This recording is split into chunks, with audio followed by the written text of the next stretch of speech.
Good afternoon. First of all, let me just thank everyone for being here to join us as we begin to prepare for winter weather that's expected to impact Dallas over the next, this upcoming weekend. I want to thank the leaders who are standing here with me today. Our focus is simple. We want to keep our residents safe during this weather event. We want to make sure that all of our city infrastructure is functioning properly. And we also want to make sure that all of our most vulnerable neighbors, that they are protected during this time. Our teams have been closely monitoring all of the different forecasts at the national level, the local level, to make sure that we activate our winter weather operations plan.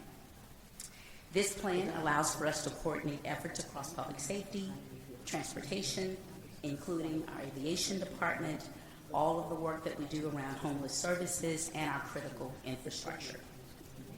This plan guides us on how we staff emergency operations. It also gives us an opportunity to trigger when we open our warming centers and expand shelter capacity for those who we know are unsheltered.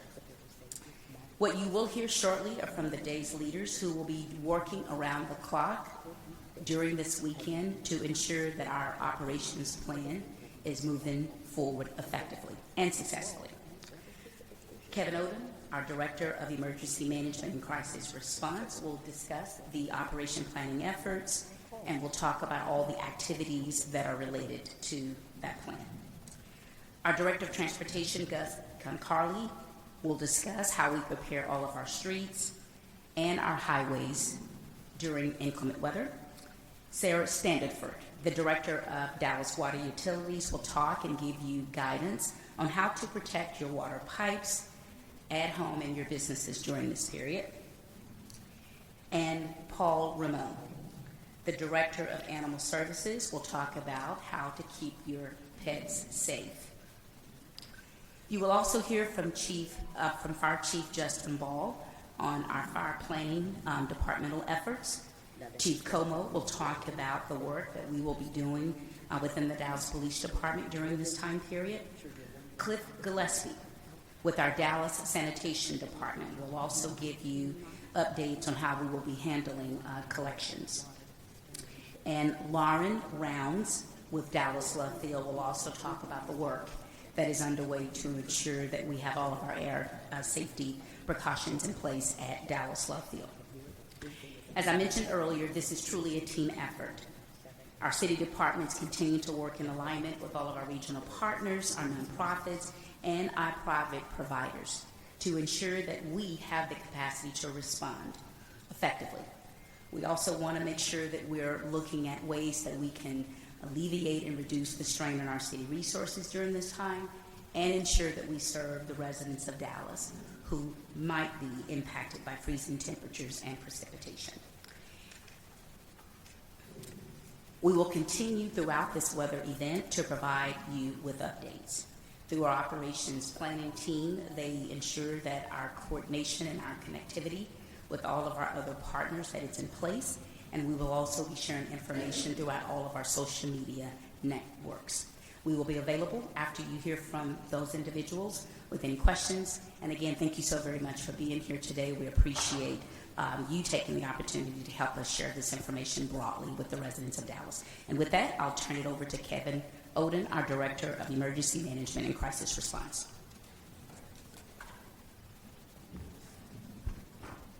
Good afternoon. My name is Kevin Oden. I'm the Director of Emergency Management and Crisis Response here at the city.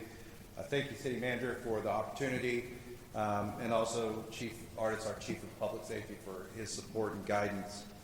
We're here today to share where the city stands as we're preparing for the winter weather event that is expected to begin on Friday evening and continue through the weekend with freezing temperatures and associated impacts likely into early next week. I want to take a quick second to recognize my team, our staff, our peers here in the city, as well as our partners outside the city. It has been a very productive but very fast last 48 hours to get to the point we're at now.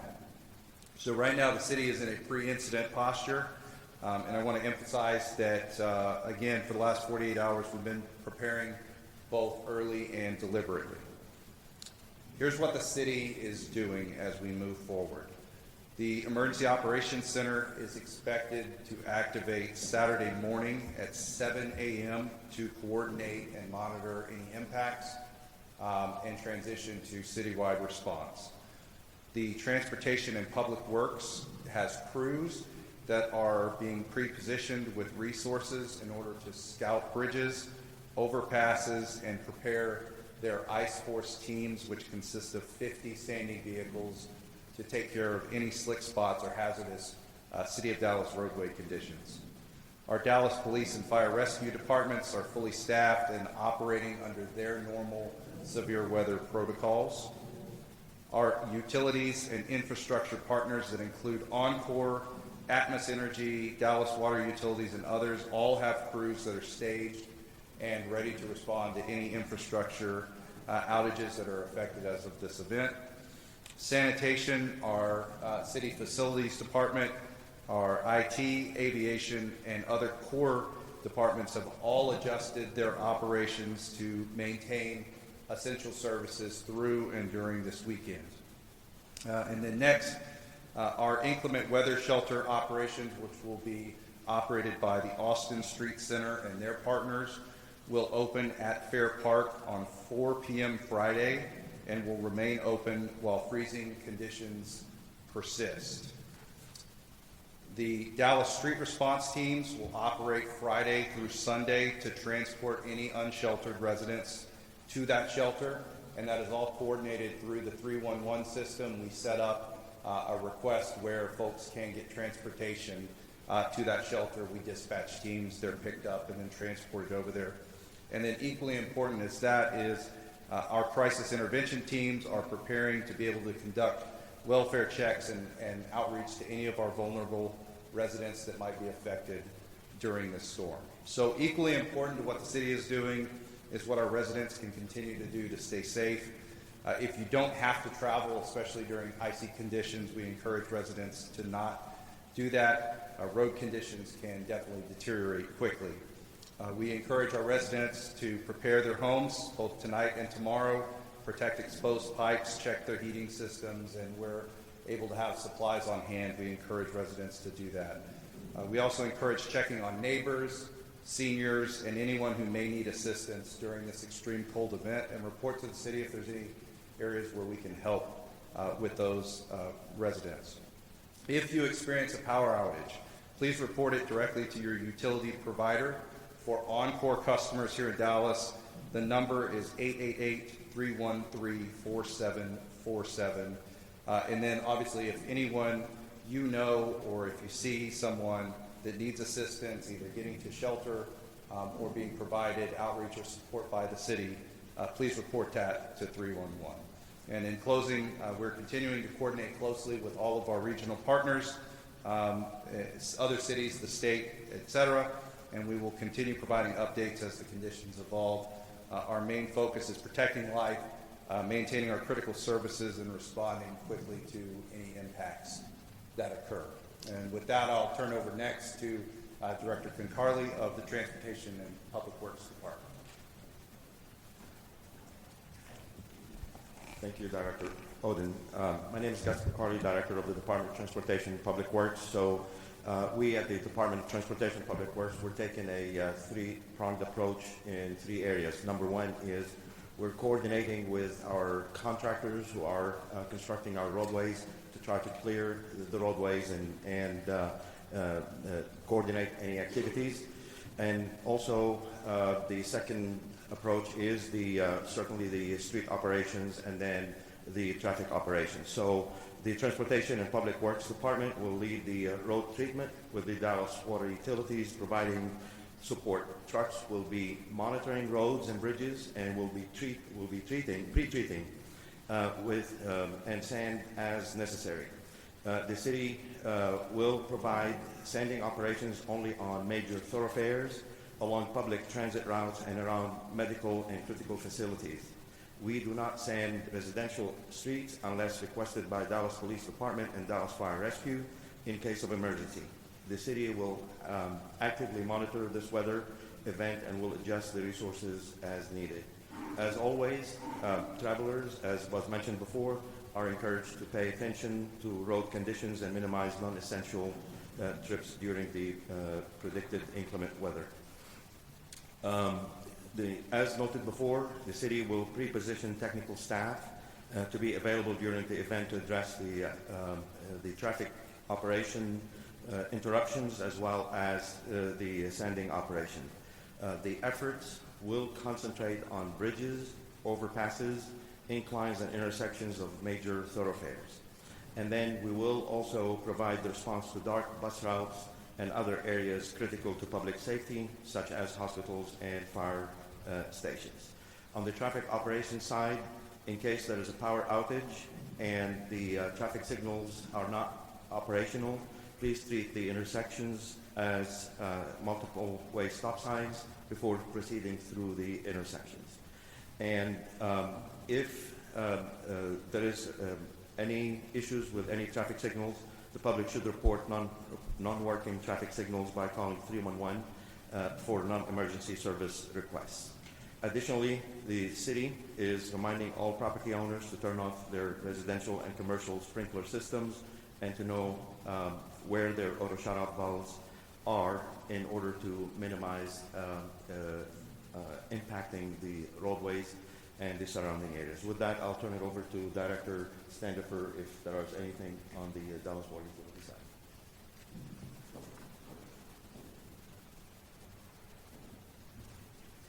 Good afternoon, Sarah Standifer, Dallas Water Utilities. As previously mentioned, we would just ask that residents pay particularly close attention to their own pipes, know where your shutoff valve is, should you experience any outages, or if you have burst pipes following the event or during the event, you can reach us at 311.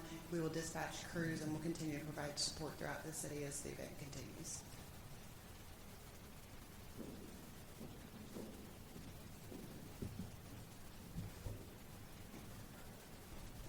Good evening, everybody. This is Chief Justin Ball, Dallas Fire Rescue. Yeah, we'll up-staff with paramedics in the increment shelters, like we always do. We also collaborate with the police, and we've got teams of paramedics on shuttles. They'll go out through the night and they'll pick up anyone that's out there in weather that's not compatible with life. So we get a call and then we send them out and we'll pick up anyone that we feel is having trouble in this weather. As far as how busy it's going to be, our daily staffing handles this event. We just move resources and split teams up, and the main thing is we have the apparatus to cover it. So we're well prepared. This is what we do. If you don't want us to be quite as busy, then stay home. That's the advice. If you can, stay home because there will be a lot of car accidents. Thank you.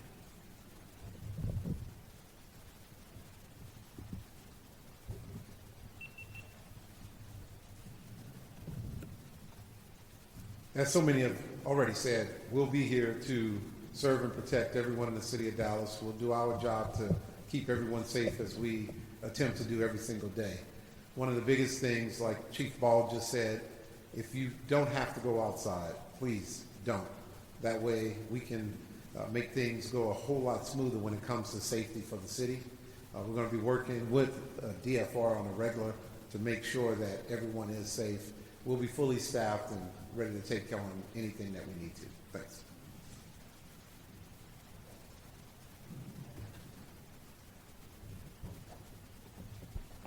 Good afternoon, Paul Ramon, Director, Dallas Animal Services. As you've heard from quite a few people, to possibly stay indoors if you can and be safe. At the same time, you want to consider bringing in those pets, those furry family members, protected from the weather. Our staff will be patrolling and responding to calls for service for lack of care. If it's suspected that an animal is out in the elements and we need to follow up, we ask that a call be placed through the 311 or through the mobile app for lack of care, weather-related response. Our teams will be responding to those calls 24/7.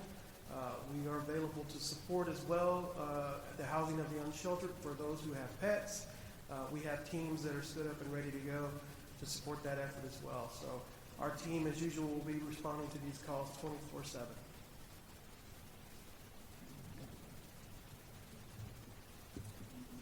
And good afternoon, I'm Cliff Gillespie, Director of Sanitation. Based on the current forecasts, we anticipate minimal service impacts to sanitation customers on Friday. However, if road conditions deteriorate earlier than expected, that could cause some service delays. It looks more likely that we may have delays on Monday and Tuesday because of poor road conditions or dangerously low temperatures for our ground crews that manually empty garbage and recycle carts in locations where our automated trucks cannot operate. If we're significantly delayed on those days, service delays would likely cascade through next week, with sanitation working through Saturday the 31st to catch up. In the event of significant storm debris, we've already been in contact with our vendors that assist us with debris collections. They're on standby to deploy to provide collection assistance if necessary. And we'll be keeping a close eye on that, and we'll call in support if needed. Thank you.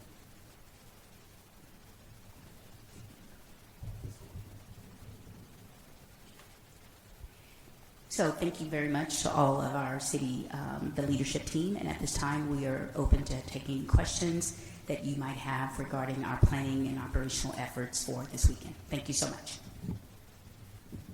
I wanted to ask a question of Chief Hall. I know we're telling people to stay home, but home can also be dangerous when people start doing things like ordering grills and doing things that are unsafe. Could you speak to that, please?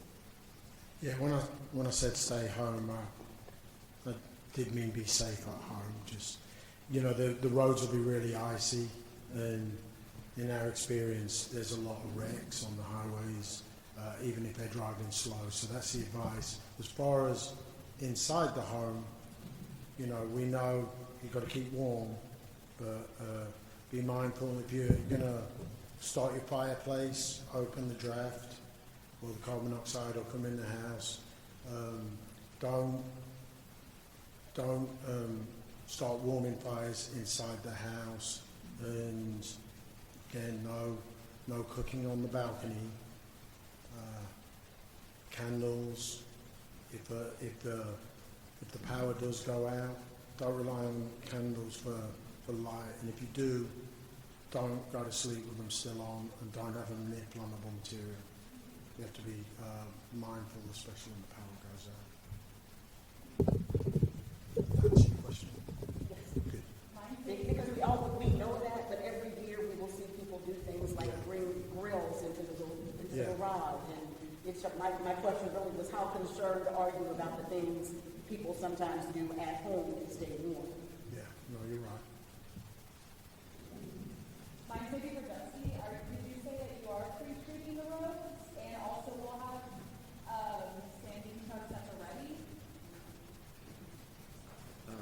Gus Concarly, Director of the Department of Transportation and Public Works. Yes, so with the forecast, it's a bit tricky because of the fact that if we treat the roadway and we pre-treat it with brine, and the rain comes, then all that will be like a runoff, and as if like we haven't treated it. So we will be very closely monitoring the weather and the timing of the rain, but we will try to pre-treat some of the bridges and some of the problematic locations if we can before the storm and before it ices up.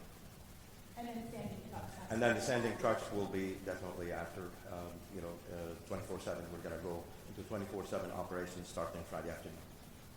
Mr. Concarly, have you identified certain spots or streets that will need more attention in the city?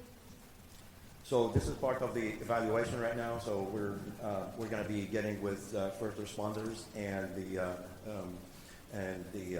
critical infrastructure to identify. But this is where basically our initial focus is going to be, is to make sure that, as Madam City Manager mentioned, is that our critical infrastructure continue to operate.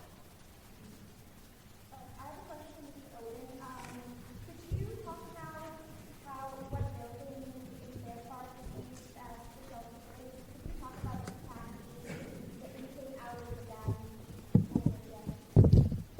Yes, so we are anticipating at this moment using the Grand building. We have a backup building already identified if we fill capacity. We believe that we can fit somewhere in the range of 800 to 900 in the Grand building.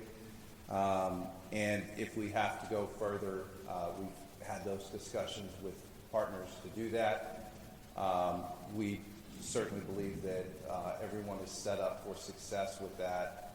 And again, we have transportation resources available if there are persons anywhere in the city that are experiencing unsheltered homelessness and would like to be at the shelter.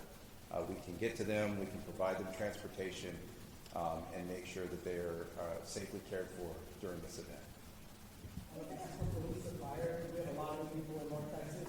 What's your advice to the ones that if they are in an accident, whether obviously they're injured, common one, but if they're not injured, if they're on the roadway, the vehicle's still movable, that becomes a hazard for them. Can you talk about that and realize you have to drive? If they do get in an accident, particularly if it's on the highway, call 911, wait for us, and stay in your vehicle. It's very dangerous. It's dangerous anyway, stepping out your vehicle when you've had an accident. But in this weather, even a car will slide into you, and you can't jump out of the way fast enough because it's too slippy. So just stay in the car, wait for us to get there. Obviously, we're kind of approaching that 5-year anniversary of Winter Storm Uri. And you were here with the city, I believe, at the time when that happened. Can you talk to me just about the changes that the city of Dallas has made in that time?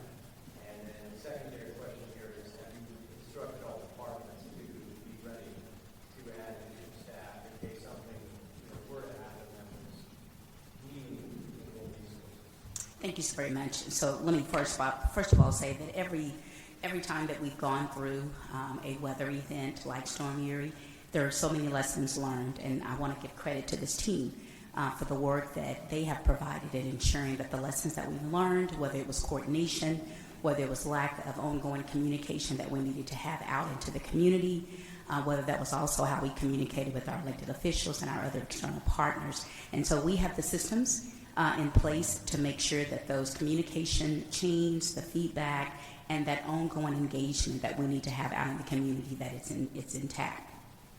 I will tell you that planning for events like this do not start today. We have had a significant amount of time over the way we work on our emergency operations plans to look at ways that we do this throughout the year. So when we face an event like what is being forecasted now, then we just start really pretty much implementing that plan. And so I think that's the beauty of having a team that is coordinated and they collaborate on a regular basis. It really allows for us during an event like this to be able to really show up for the community in a very profound way. And so that's what you're hearing today. And so this is planning, but this is now taking that planning and actually moving the implementation of it forward. What I can tell you is that we know that there will be things that we will have to address in the moment. I believe that we're prepared to do that, and we have the external partners also in place that you've heard about today that will allow for us, if we need additional capacity, whether it's with our staffing, that we'll be able to do that. During these times, we know that all of our essential staff members, that it is important for them to be at work, number one, but we also want to make sure that we're keeping all of our employees safe. And so depending on where we end up, by the time we get through all of our briefings on Friday, we might have a situation where our non-essential employees might have an opportunity to help in some of the essential areas. And so we will allocate resources as needed to make sure that we're providing services during this time in the safest way and the most feasible way. So thank you very much for your question. Follow-up to that. Can you point out just one thing that maybe you have learned from that intense moment in 2021 that you're proud of, and maybe you changed, implemented to make Dallas a safer place in these moments? I think it's the coordination of the communication and how we're doing that with this kind of central kind of command that everybody comes to, everybody's a part of it, and how do we make sure that we've already identified who those external partners are, and we're not doing that in the moment. I think we learned that there are a lot of things that we can do with some of our external partners outside of the organization that helps us. We haven't talked about the way that we're now able to, we had issues where some of our park and rec facilities that we wanted to use during that time were not equipped with generators so they could stay open. Well, we've now been able to resolve that. And so through funding that came through, I think it was a couple of a FEMA grant, that we've been able to now to outfit those rec centers to where we have those emergency generators. So if we need to then open up those spaces for even community people where their electricity might go out, they might need to just go and charge their cell phone, they will be able to go to a rec center to do that. So I think just overall, the communications piece and also being able to leverage other resources outside of the city that we'll be able to utilize during this time. Did that answer your question? Thank you. I wasn't asking a question about the rec centers. Also, like for like a neighborhood, you know, if their power does like a isolated neighborhood go Sure. off, are those going to be open or as needed it will be announced? It will be as needed, and that coordination will be done through the Emergency Operations Center. So Mr. Odin's team will be responsible for getting that communication out. If we need to activate one of those park and rec facilities, it will be announced. It'll be on our social media sites so community people know exactly where to go. Thank you for the question. At what point do you start to realize that you consider another shelter, right? Like, 75% capacity, 80%, at what point does that trigger? Yes, thank you for the question. General rule of thumb is once you hit 75% capacity, you'll start to assess where are we at are things getting better, are they getting worse, and what additional capacity do we need? That's why at this point in time, we've already identified the primary site. We're going to start moving into that primary site tomorrow so that it is ready to go on Friday. And then if the backup site is needed, we'll have plenty of advanced heads up to do that. And the same with some of the capacity and capability we have at the park and rec sites for power outages like you had mentioned. We've got those resources on standby that we can move them from point A to point B to best serve the residents very, very quickly.